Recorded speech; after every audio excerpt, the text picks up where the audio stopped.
আলোচনা যাই থাক। এইটা ছিল কেবলার দিকে মুখ করা পেশাব পায়খানার ব্যাপারে। ভারত বাংলাদেশ পাকিস্তানের লোক বুঝে নিল যে ঘুমানোর ব্যাপারে কেবলার দিকে মুখ করা যাবে না, পা করা যাবে না। এটা কিভাবে বুঝলো?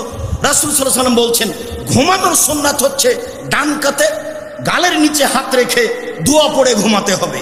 আল্লাহুম্মা আসলামতু নাফসি ইলাইকা ওয়াজ্জাহতু ওয়াজহি ইলাইকা ওয়া ফাওয়াজতু আমরি ইলাইকা ওয়া জাতু জাহারি ইলাইকা রাগবাত রাহাবাতান ইলাইকা লা মালজা ওয়া লা মানজা মিনকা ইল্লা ইলাইকা আমানতু বিকিতাবিকা আল্লাযী আনজালতা ওয়া নাবিয়িকা আল্লাযী আরসালতা।